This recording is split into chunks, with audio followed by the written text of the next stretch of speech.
Assalamualaikum warahmatullahi wabarakatuh. Saat ini kita sampai pada refleksi diri konsep pemikiran Ki Hajar Dewantara. Pemikiran Ki Hajar Dewantara tentang pendidikan dan pengajaran. Pengajaran merupakan salah satu bagian dari pendidikan. Maksudnya, pengajaran tidak lain adalah pendidikan dengan cara memberi ilmu atau berfaedah buat hidup anak-anak, baik lahir maupun batin. Sedangkan pendidikan menuntun segala kodrat yang ada pada anak-anak agar mereka dapat mencapai keselamatan dan kebahagiaan yang setinggi-tingginya, baik sebagai manusia maupun sebagai anggota masyarakat. Sedangkan kodrat yang ada pada anak-anak tiada lain segala kekuatan yang ada dalam hidup batin dan lahir anak-anak itu sendiri. Karena kekuasaan kodrat, pendidik hanya dapat menuntun tumbuh atau hidupnya. Lalu apa relevansi pemikiran dari Ki Hajar Dewantara dengan konteks pendidikan Indonesia saat ini dan konteks pendidikan di sekolah tempat kami mengajar? Yaitu terdapat dua hubungan atau relevansi. Yang pertama yaitu bahwa bagian yang berhubungan dengan kecerdasan, angan-angan, atau pikiran, serta dapat berubah menurut pengaruh pendidikan atau keadaan.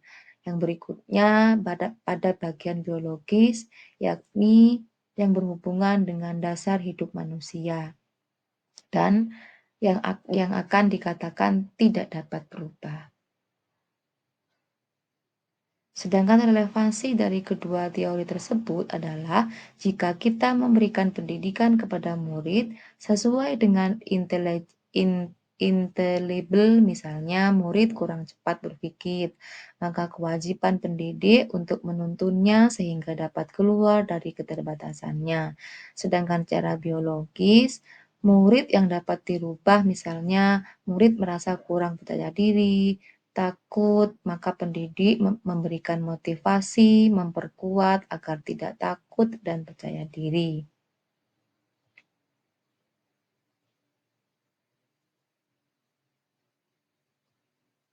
Lalu, sudahkah pendidik melaksanakan pemikiran dari Ki Hajar Dewantara? Yang pertama, sudah melakukan jika pun tidak 100%. Misalnya ketika menghadapi murid dengan perilaku yang menyimpang dari tata tertib sekolah.